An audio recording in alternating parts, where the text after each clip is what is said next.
Rainier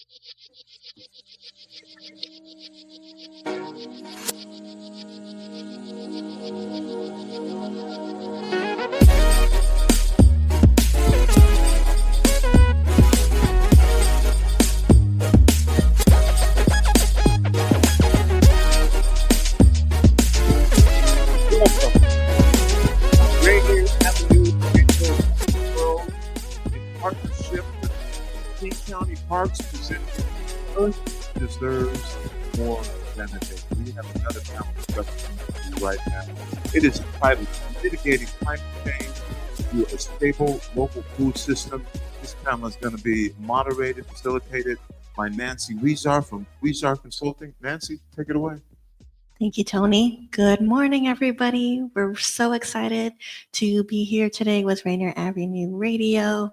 Like Tony said, I'm Nancy. I'll be moderating our panel today, and I have three folks with me that are experts in the local food justice world, and we're going to hear from them about some opportunities, challenges, and things that are really exciting in their work. So if we can go down and introduce y'all, if you can cover your name, your organization, and your role, and then also what brought you into working in food systems. Thank you, Nancy. Ray Williams, he is pronouns, co-founder, starting to retire from the Black Farmers Collective. What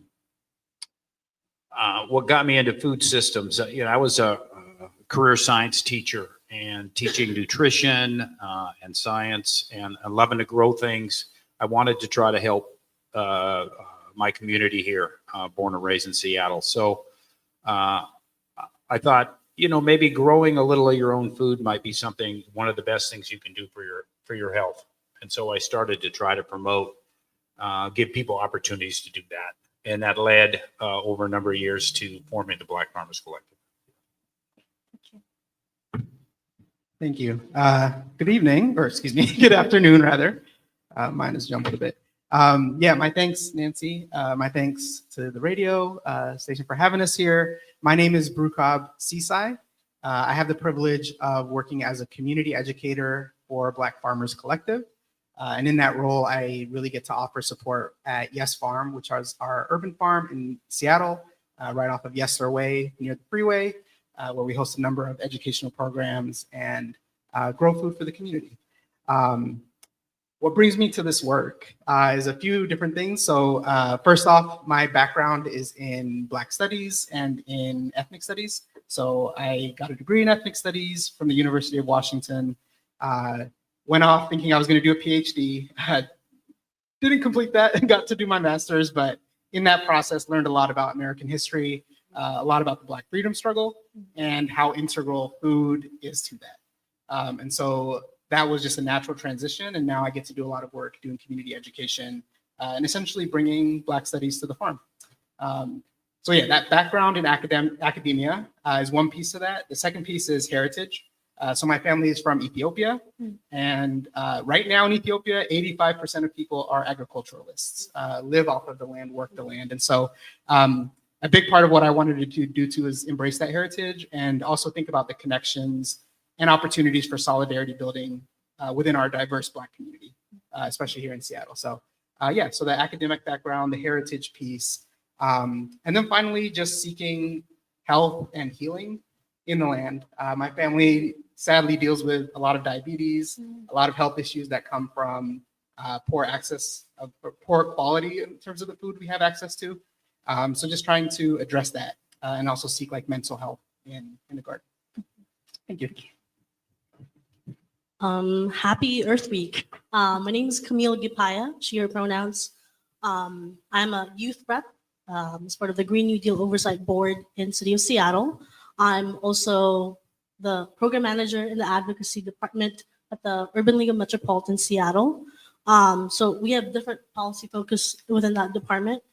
Environmental justice being one of them. We have criminal justice reform, public health equity, housing and economic justice, and civil rights. So it's almost kind of like thinking interdisciplinary, they intersect. If you need one thing, you more than likely need a whole list of other resources. So Urban League has direct service, but our team is more focused on long-term solutions, making sure there's a systematic change where folks can not only live to survive, but to thrive. And with my work with food justice, I think similarly to like Brookhub and everyone in this panel, I think there's a story that we've kind of collected throughout our years, the heritage, cultural, social connection. I grew up in the Philippines, moved here when I was 10, but for those 10 or 11 years, I was connected with the land. My family were fishermen and farmers. And so I got to grow up in the rice field, go out to the lake, by the sea and see people kind of dry fish. And throughout the years, I've seen those changes, right? There's definitely climate change is a big thing, but also systems and they're not being like supportive. But yeah, I think like intrinsically we're connected with the land. I think there's a couple. There's words that I kind of bring in with me. It's called lupa ay buhay, which means land is life. But there's a phrasing that I kind of hold on to me growing, within this closed system. It's bawat butil ng palay ay butil ng buhay, which means every grain of rice is a grain of life. And so that's my way of like honoring my ancestors and the people that I owe it to kind of keep going with the environmental justice movement. Thanks all. And I know I sent you questions beforehand, but we're going to change up the order a little bit because hearing from your stories, I'm really curious about why y'all think other people should be involved in this work. It's really inspiring to hear how you got involved and thinking specifically about BIPOC folks in our communities. Sometimes we hear from our institutions that like, oh, BIPOC people don't really care about the environment. Or we hear that, oh, they're not as interested in looking at water quality or food or farming, things like that. So I wanted to hear from each of you, why do you think it's important for folks in our communities to be involved in this kind of work in environmental justice? So just to switch up the order, let's go with Camille first. I think there's a focus on like individual kind of practices now, right? Like I think there's so many things that are happening in the world and we've become isolated, and that's not just with the pandemic, but like a cultural shift, right? That we need to protect ourselves, just our immediate like circle. I challenge everyone to go beyond that, right? To lead with empathy. And yeah, like we're needing community, and that's not just with like food is a big thing. Like I grew up where there's an exchange of like buying, selling, exchange, where it doesn't have to be a transaction. It's just checking in with people. That has been the strength and foundation of humanity, and I think that's what we're kind of losing in the midst of many things that are happening in the world. So it's coming back to that roots of like, we are not alone. Many things are probably dealing with the issues and struggles that you're dealing, like health-wise. I'll focus on like food justice, right? There's an illusion of option now, right? We have gluten-free, pescatarian, vegetarian, but is it really an option of how we're nourishing our body? And I would love for everyone to kind of look into it, right? Like, where's that? Do you even know how a pineapple grows?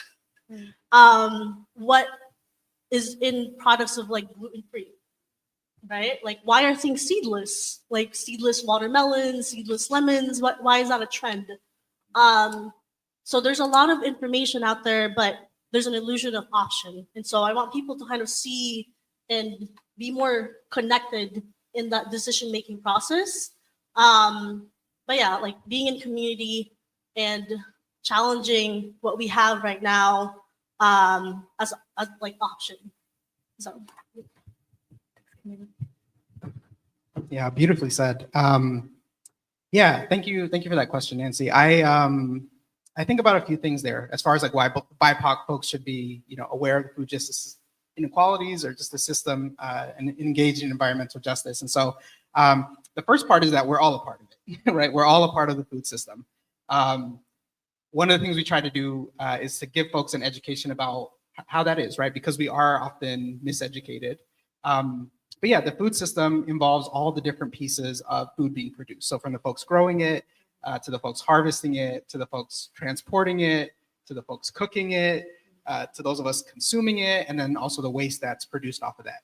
And so on many different pieces of that system, we are the workers, we are the consumers, we are the people disproportionately impacted by the waste and the pollution that's caused off of the kind of food system. So whether or not we have the knowledge about that, we are involved in it. And then I think the other pieces of that is understanding that it becomes very clear that like the inequalities in our world are rooted in how that food system is constructed. There's a activist named Karen Washington who created what's called the Black Urban Growers. There's an actual annual conference called the Bugs Conference. She uses this term food apartheid to help us think about the way in which we don't just live in food deserts, but we live in a created system of inequality. So understanding the food system helps us understand that the inequalities we experience, whether it's the health outcomes, the disproportionate levels of diabetes in our communities, whether it's the wealth and the material consequences of being dispossessed of land. Black farmers, for example, in this country, over the past 100 years have lost, I think, close to 98% of the land that was held. And that has been done systematically by the USDA, not giving loans to Black farmers, giving them the kind of seeds last, buying, all the different types of discrimination that those farmers have faced. And so it's not for lack of effort, it's not for lack of intent that these inequalities exist and how we're impacted by them. But we're not just victims in this. And I always kind of center on the fact that there is so much resistance that we can also learn from understanding the food system. Recently, I had the privilege of learning from Dr. Tavasi, who's a local scholar who does work around mycelium networks, and how mushrooms can teach us a lot about, there's a South African concept, Ubuntu, I am because you are. We thrive when we are reciprocating and supporting one another. And so I think about like how we can learn a lot from just observing the environment, from understanding how nature operates, but then also thinking about like how do we move towards liberation. And a lot of those lessons can also be gleaned from studying the food system and like building our power in it. Great, thanks. Thanks. Yeah, I think I'll go back, the original question, why should folks be, especially people of color or Black folks, to be involved in environmental justice movement. And I think, first of all, I think folks are really interested in the environment and certainly interested in their own health and their community's health, right? We see that. I think there have been a lot of barriers set up to that, just like the early women's movement wasn't really accepting of people of color. I think the environmental movement has originally created this vision that did not include people of color in the activities. And so I think this idea that you have to keep pushing to be in those spaces, to find the opportunity for to be in those spaces. And sometimes that can not be welcoming, right? Just based on, how you're presenting yourself.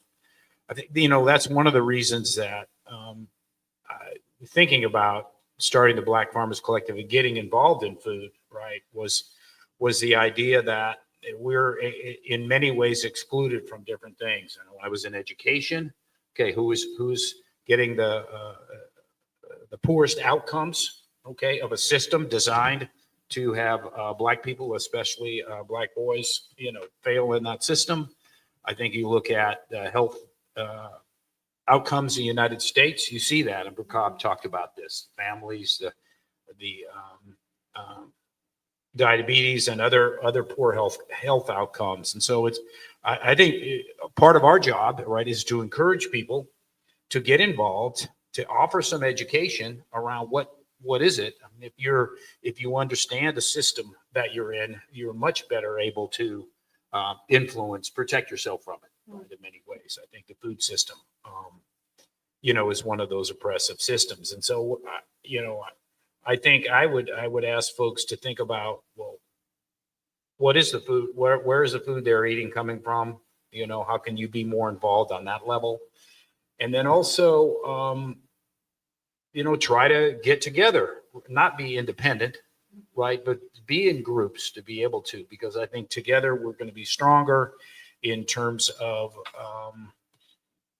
fighting back against being pushed out.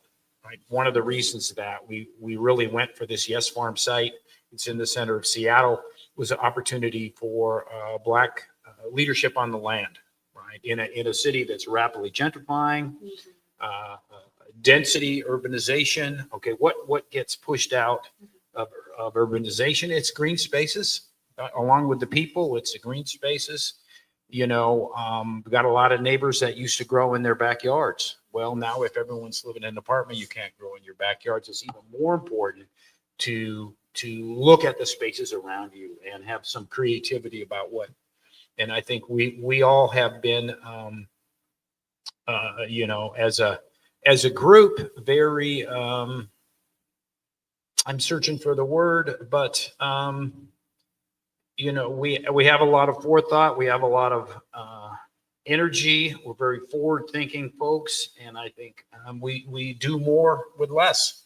And I think now that there's less land, we still need to do more with that. So I guess I will stop rambling in terms of that piece. But I will go back to the idea that I don't think it's true that folks are not interested in the environment. Thanks, Ray. And just because you mentioned it, what is Yes Farm? Can you tell us a little bit more about what that is? Yes Farm. You wanna take a little description of that? Yeah, I have a longer version of the history and a shorter version. I'll try to stick to the shorter one.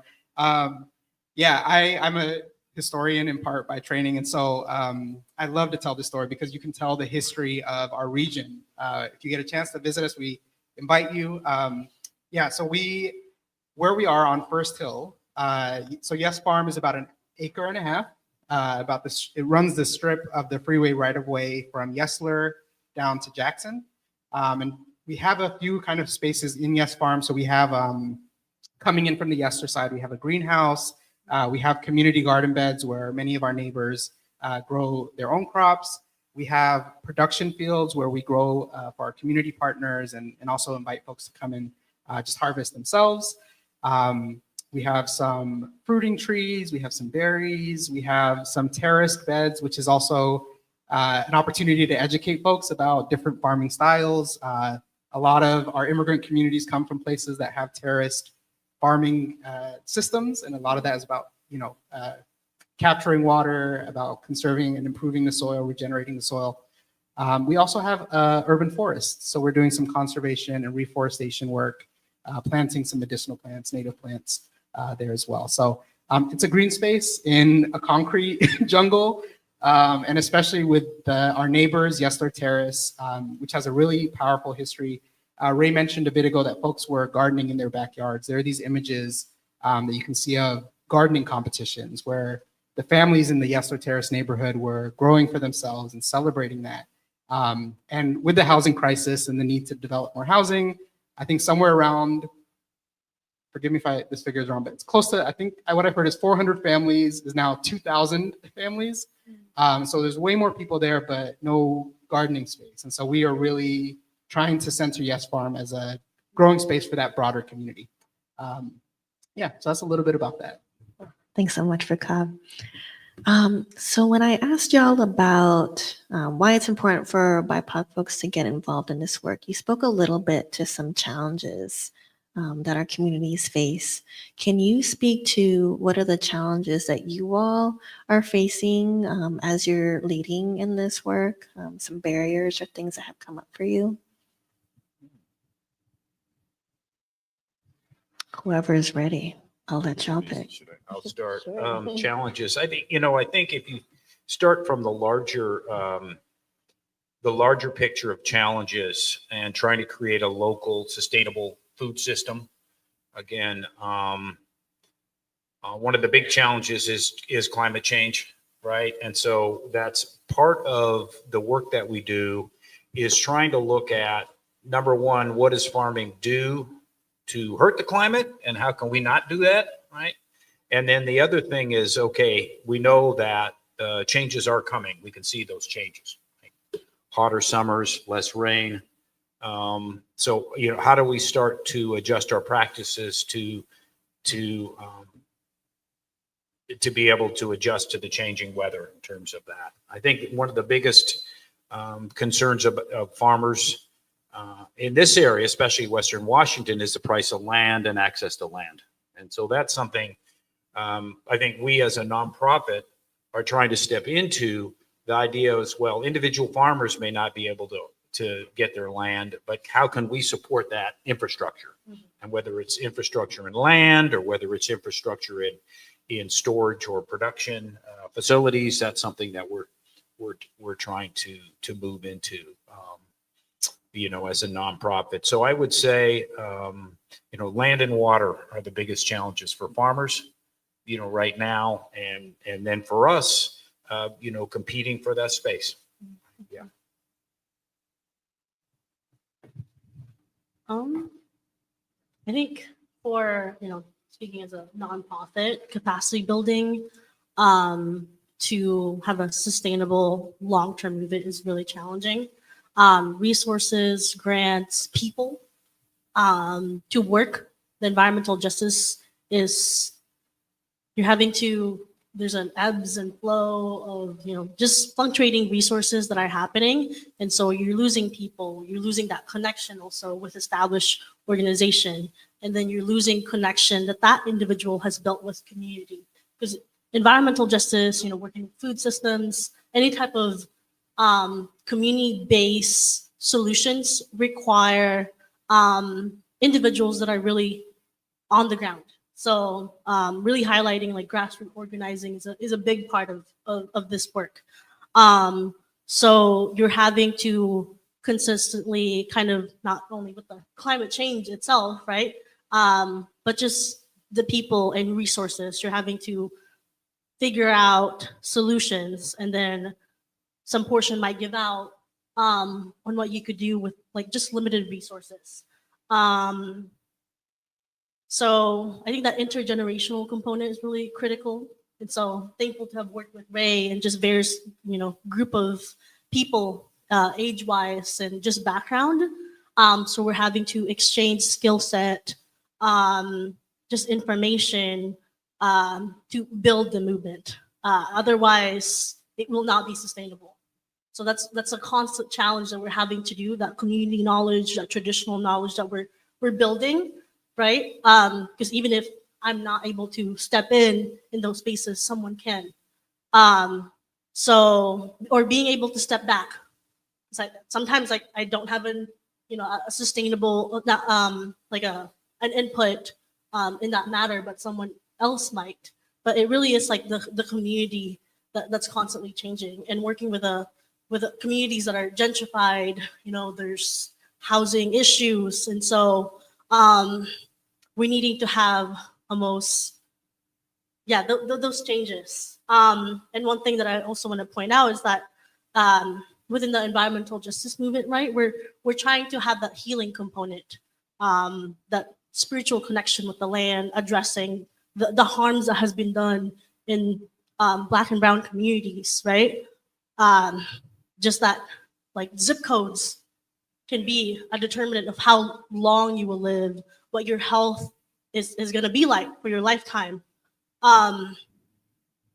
It's that balance of like healing, addressing the harms, but also moving forward to create a plan of resilience. on how to face the climate crisis. And I do want to emphasize that resilience does not mean like a character of being strong. Like you could deal with it, you could move forward, bounce back. It requires toolkits, right? Networks for people to actually survive the climate crisis. And so you're having to balance kind of envisioning the future, the ideal, but then you're having to look back and get and just like address those harms to ensure that you don't do it again. And so yeah, it's a balance of forward, present, and future. That's a constant challenge for this field. No, I think you hit the nail on the head there. No, I think this has been said, but I think just to add to the structural barriers, resources, and the need for those, erasure, right? Erasure, and I think this is the central piece of like, and we'll get a chance to talk a bit about Black Earth Day. In the mainstream ecological environmental justice movement, the erasure of the reality of like BIPOC people who have been central to stewarding land, to protecting and conserving nature, to growing the food that we all consume. And so, and like Ray said earlier, people do want to do this, but I think there is the assumption that this isn't for us. And so I think like just challenging that erasure is a challenge too. I guess if I could just jump in too, I think, I want to raise up what Camille said about sticking together and sticking with it and being part of that. I think, we are in some serious times right now, and culturally, a lot of folks are being challenged for even staying in the U.S., right? In terms of the pressure on immigrants and other folks, right, who are so important to the food system and to this, I think. And it's I've heard from a lot of communities that the folks they serve are just trying to hide, right? So they're not coming out, they're not doing what we need to continue to do. So, how do we support folks feeling safe to come out and be part of the movement? I think is definitely a big piece that we have here. So to try to encourage folks not to just hunker down, right, and weather this out, and hopefully this will be okay, but to continue to look for ways to collaborate with each other and support each other for sure. Yeah, thanks, Ray. And that comes to what Camille was mentioning earlier too about making sure we're connected to community. And you mentioned earlier, making sure that we're coming in groups to support each other. I know that we've talked about challenges a lot. We're about to come up on a break, so stay tuned. We're going to talk about the fun stuff, the cool and energizing things that y'all are doing, an exciting event that's going to be coming up in the next week.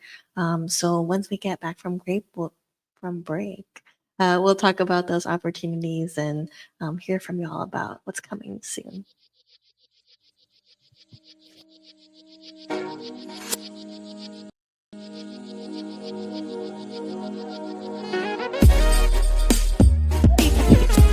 That's radio.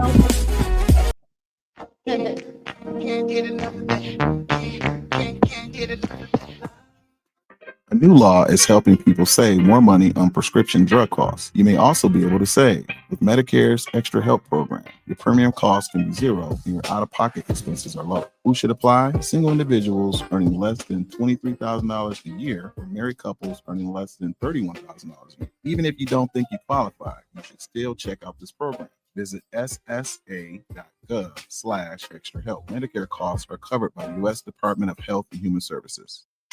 Hey y'all, it's Traffic Jam with Kareem. Thursday at 4 p.m. Hey, Traffic Jam. Rainier Avenue Radio. Download the app so you don't miss out what's popping, what's cracking, what's happening. It's your boy, Cream the Dream, on another beautiful week on here on Traffic Jam in Seattle. I hope you guys doing what you're supposed to do, being you're supposed to be. I got a good show for y'all. A lot to talk about. You know, Kareem the Dream, keep up with everything. Get your entertainment news with Kareem on the Traffic Jam, Thursday at 4 p.m. Love food? Here's some storage tips to keep it fresh longer. Store cut fruits and vegetables in the fridge. Place in reusable containers.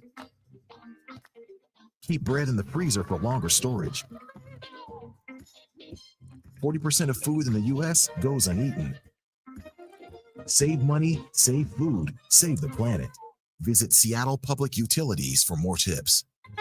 This is Big Poppy, host of Jazz from the Cabinets. Join me each week for a listening tour of the first century of jazz, an eclectic mix of Dixieland, big band, cool jazz, bebop, contemporary jazz, world jazz, all jazz in all forms. That's Jazz from the Cabinets with Big Poppy on Rainier Avenue Radio, streaming worldwide on RainierAvenueRadio.world.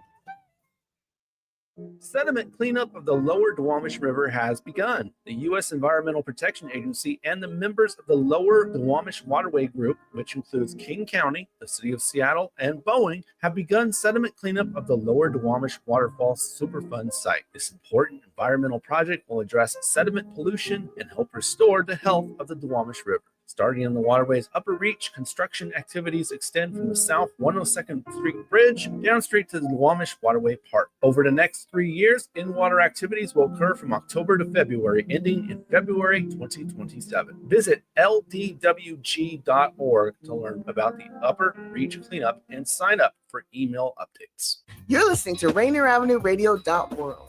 Check us out on social media, Facebook and Instagram, Rainier Avenue Radio.world, and on Twitter at Rainier Ave Radio.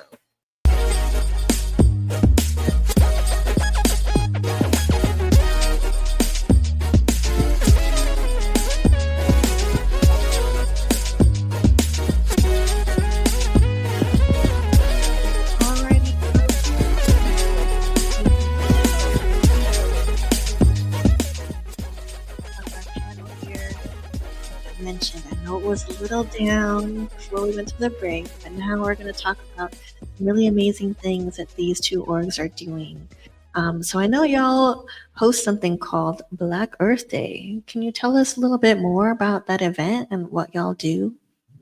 Yeah, so this is the fourth year that we're doing Black Earth Day. I also want to give a shout out to Nairee Petty, who started this event. They were in the Environmental Justice Council for the state. They're also my director. And so thankful to have just directors and mentors for me to kind of like push this work. So Black Earth Day this year is at Rainier Beach Urban Farm and Wetland, which is ran by Tulsa Alliance. It's on Saturday, May 3rd, 11 a.m. to 3 p.m. This year, we had the wonderful opportunity to really create a planning committee, collaborate with many organizations. I apologize if I miss any of them, but it's Out the Mud Gardens, Queer the Land, Black Farmers Collective for sure, Tulsa Alliance for letting us kind of, for hosting the event. We also have Entangled Oceans, a wonderful local Black artist in Seattle who created the flyer. Check it out, it's beautiful. And we have a couple of students and just community organizers in that planning committee to really gear the event to something that's socially, culturally relevant to the people that are living in Seattle in this time. We'll have free food. It's a free event. Free music. That has been the main component for Black Earth Day. So hoping that people could come out to this event, enjoy the company of others, but also just to have fun. You'll be able to kind of tour the farm itself, which is amazing. There's a little forest. It's a little unexpected, I would say, and I'm sure Bukhab could tell you a little bit more history about it. But yeah, thankful to be a part of the planning committee and to continue Black Earth Day the way it is. And the whole vision of it, why Black Earth Day was created was to highlight that environmental justice, climate justice, or becoming a or being a land steward, water steward, has been a work done by Black and brown folks. That's what it's about. Like, who has founded and have continued the work. And so we cannot remove the people from Earth Day. It's not just my colleague, Nick Jeffries, if he was here, he would say, it's not about the birds and the bees, it's about the people. We have focused on planting trees and protected the bees, but also we have to keep in mind of who's keeping that tree alive. Where the bees being cultivated, are they being supported?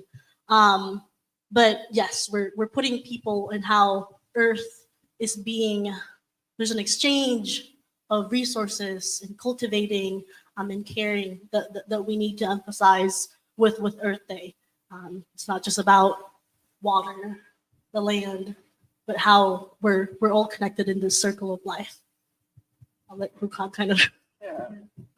Thank you, Camille. Again, it's just a celebration, right? It's a celebration of the legacy of Black and BIPOC stewardship of this land, right, and of the earth. I've had the privilege of serving as one of the workshop committee leads, and so I just wanted to briefly also share a few of those. So we'll have stations throughout the wetlands, the farm. So folks, please come because you can learn about some of these things. So I'll just read some of these off. Food and plant histories, fabric dyeing, learning about mycelium networks and mushrooms, Black maternal health and herbalism. We'll have a juicing station. We'll have fun things, photo booths, DJ, food from incredible local chefs. So it's going to be a blast. Yeah, and just a bit about the space there. So it's right by Rainier Beach. Walking distance from, I think, Beersheba Park on the backside of it. Beautiful area. And the history of that space was also stewarded by Black immigrant elders who for decades have been communing there, building community, feeding each other in that space. And so we have Tilt as a partner who has done a great job of expanding and developing that space. But the history of that space is also rooted in Black stewardship of land. So we're very privileged to be there, and we hope you all join us. Yeah, I also wanted to add that in previous years, Black Farmers Collective have hosted this event at Yes Farm.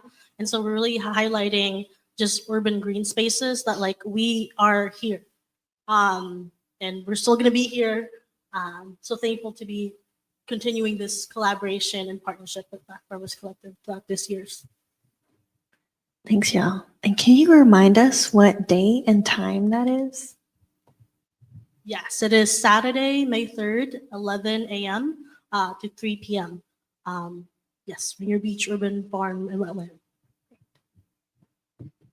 For more information, please see the Instagram of Black Farmers Collective, the first post that you'll see up there, and it'll link to many of our partner organizations that are tagged there too. So if you want to learn right now, please visit our Instagram account, Black Farmers Collective, and you'll see the post there.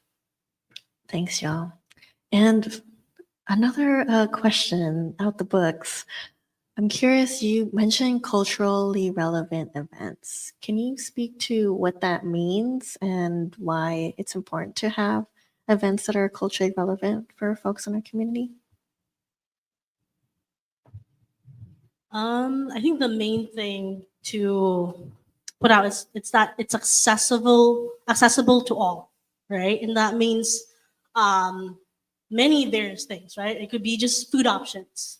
Are we having kind of vegan, halal options, ramps, right? Are there elevators if we're needing that?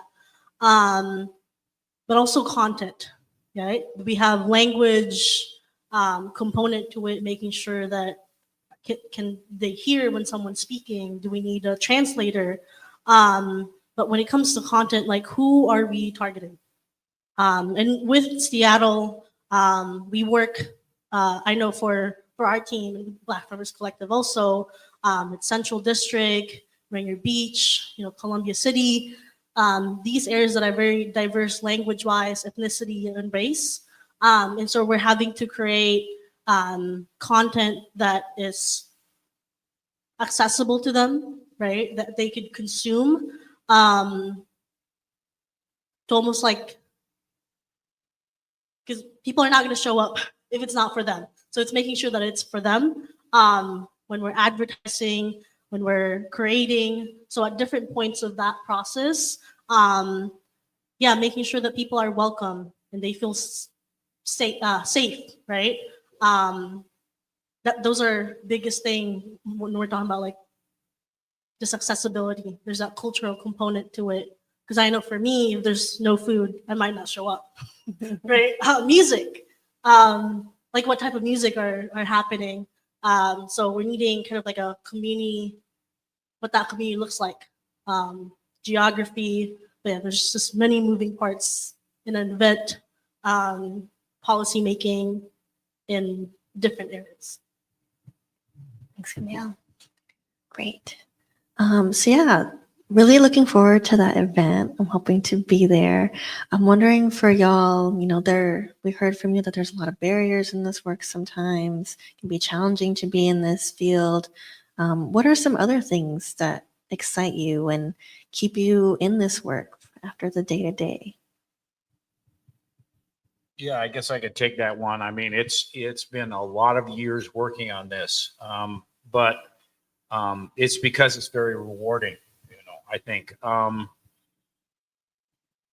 working with the land, being connected is, again, I started with the idea that's one of the best things you can do for your health.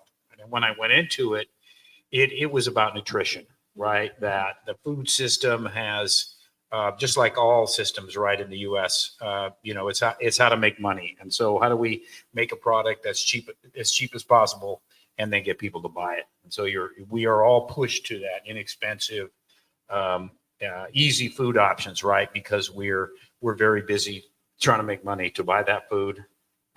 We may not have the time to cook, right? The social structures over the last couple of generations have separated us from some of the original ways that we were, experts at cooking and growing things, right? And have been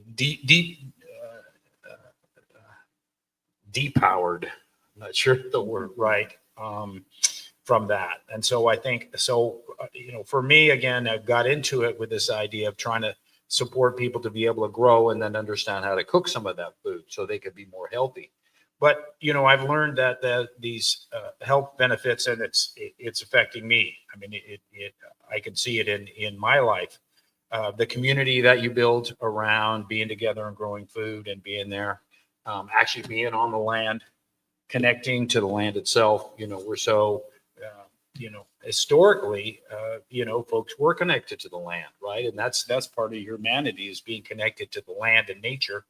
And then even learning that physically connecting is important to your health. So, I think the community building. So that's what keeps me going after so many years and so many bits of pain as you get older, right? The idea that you can work with folks to be connected with nature, to share what you know about nature, how it affects you, and then hopefully pass some of the skills on to be able to use this. So yeah, that keeps me going. Yeah, I feel incredibly blessed to do this work, and I often pinch myself when on a work day, I'm out in the garden or in the farm, and seeing the butterflies and the bees go by and harvesting some vegetables. I think the most exciting piece is giving food, right? Giving food away. A big part of what we try to do at Black Farmers Collective is, just feed people, right? And meeting folks where they are, whether it's coming to the farm, harvesting there, or distributing out to our different community partners. And then also with our Small Acts Incubator Program, where we are growing farmers, right? And I have the privilege of actually being one of those farmers. So I have a plot there where I'll be growing for crops that come from my heritage, and hopefully educate folks and also learn for myself about that. So that's been incredibly exciting to just be a lifelong learner in this work. And then part of that, there's that barrier of knowledge being erased, but the joy of uncovering that and realizing that there's so much knowledge whether it's from our indigenous siblings, whether it's from our Black history, African history, our BIPOC communities. Like Ray said, right, we come with so much knowledge. I mean, to state it plainly, right, the wealth of this country is built off of the labor of farm workers, historically and to this day, right? And so, yeah, learning about that, celebrating that, empowering ourselves with that knowledge is so powerful, and especially interacting with young people, also with elders, and like seeing that switch or seeing that moment where people are able to talk to each other and share and transmit that knowledge is life-changing. I get to learn languages, just interacting with the different people in our community. So that process of building community and the ways in which it is like enriched my life in so many ways has been an incredible, joyful part of this work. I think for me, the most joyful thing is to work with organizations like Black Farmers Collective. My team is very small, so having collaboration, that partnership is really essential for me to do this work. I see myself as a community liaison more than anything, as an like advocate, because we cannot write policies if we don't have community input. So that's kind of my role, making sure that people have the information of what is happening and how they could influence those policies to center their stories, their family and friends and people that they don't know. So I encourage everyone to go to town halls, connect with legislators, search up, your address, who is representing you right now, and go to their office, call them, write emails or letters to kind of share your story, right? I think that's the biggest thing. We get bombarded and just, there's a gap of language when it comes to policy making or with anything, right? People are discouraged because like, I don't know what to do. How do I talk? How do I, these are real people. Share them your story. That's the biggest thing. And provide them solutions that are working in your communities. So this could be with Washington legislature, influencing that, with your city of Seattle, going to city council, or also highlighting the Green New Deal Oversight Board, and just sharing your story. I think that's the biggest thing that we need to kind of focus on. Yes, there is data. Yes, there are numbers. There's percentage, tables that we could come up with, but we need to personify who is behind those numbers that we're going with. So there are many ways to get involved. Community events are one thing, but there are so much more.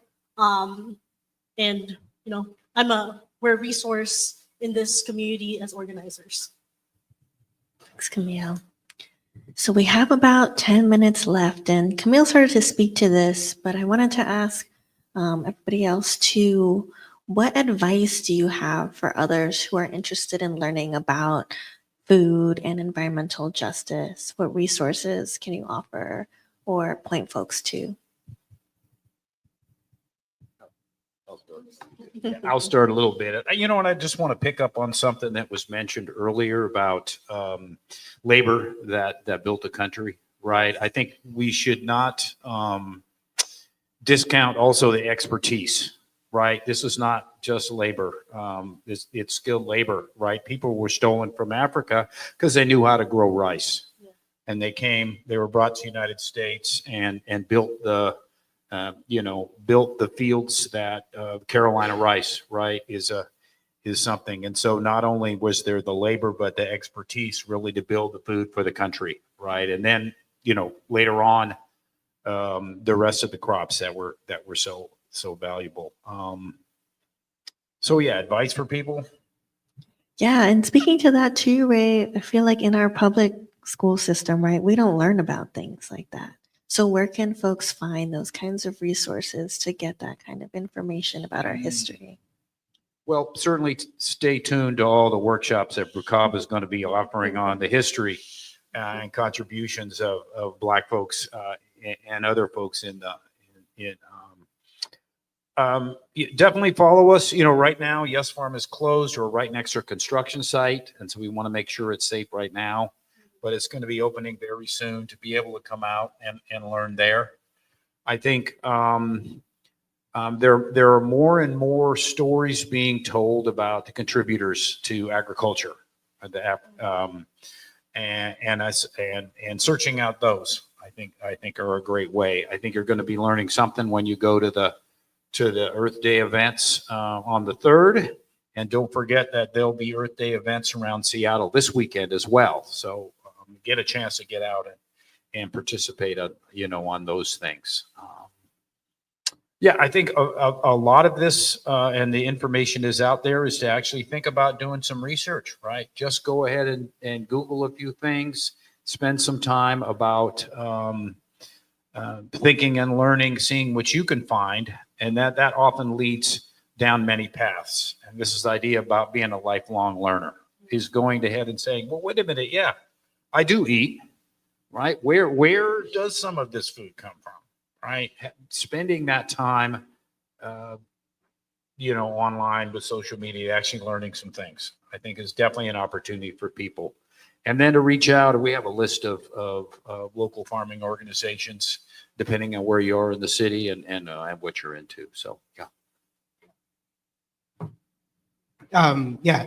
I just add to that. I think the first thing is start where you are, right, and with what brings you joy. And I think that there's so many different pieces to this work that you can find yourself in, right? So whether it's growing food, whether it's the cooking piece or the other parts of the food system, whether it's the arts, whether it's the storytelling and the history pieces, community building, whatever is your interest, right? Cultivating and preserving, conserving green spaces or spaces for wildlife, right? All of this is interconnected. I didn't get to mention this with the last question, but just even with the new skills I'm learning, I've been learning a lot about bees lately and about how, whether it's folks who are growing flowers or folks who are even tending to the soil, because bees can also nest in the soil, like all these different things that can be intersected with and can help our environment thrive. So the first piece I think is like just start with what you're interested in and know that there's a place for you. Start local as well.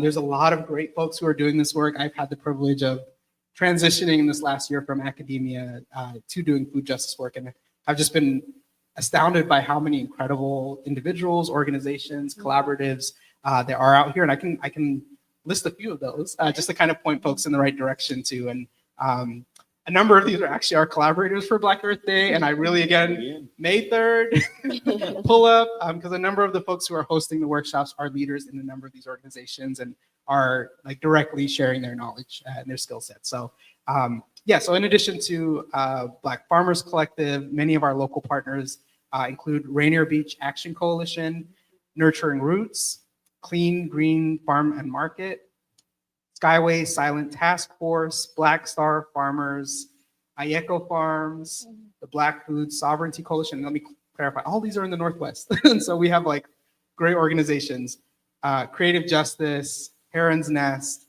the Pacific Northwest BIPOC Farmland Trust, and then nationally, the Black Urban Growers. There's an organization called the National Black Food and Justice Alliance that produces an annual journal that also offers a lot of really great historical analysis, cultural pieces, even like practical to-dos you can do there too. So study that history, engage locally, and center what brings you joy. Yeah, I think I'll just uplift to what, Ray and Bukab has already mentioned. Definitely locally, many organizations and groups do exist. And just coming forth with that skill set that you have.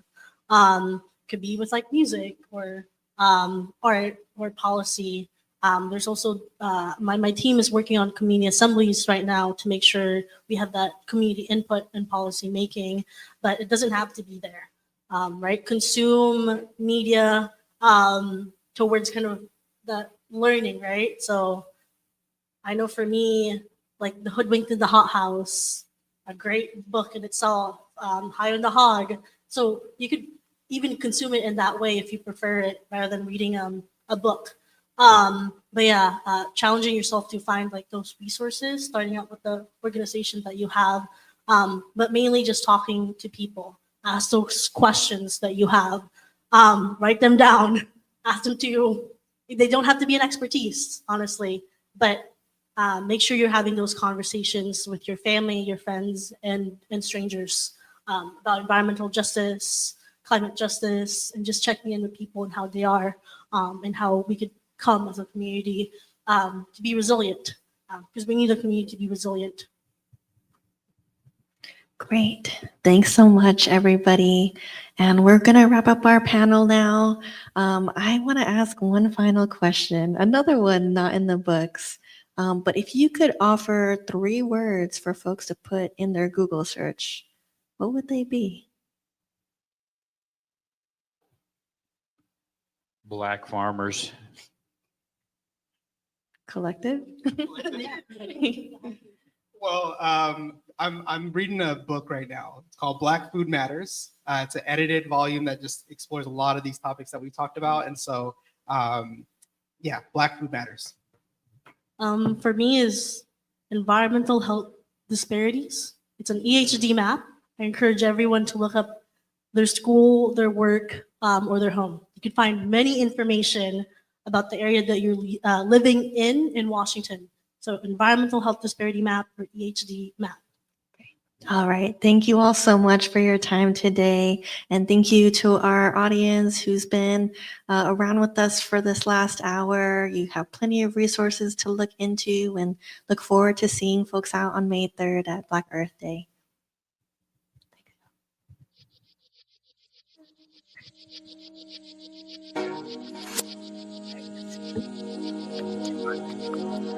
Thank you.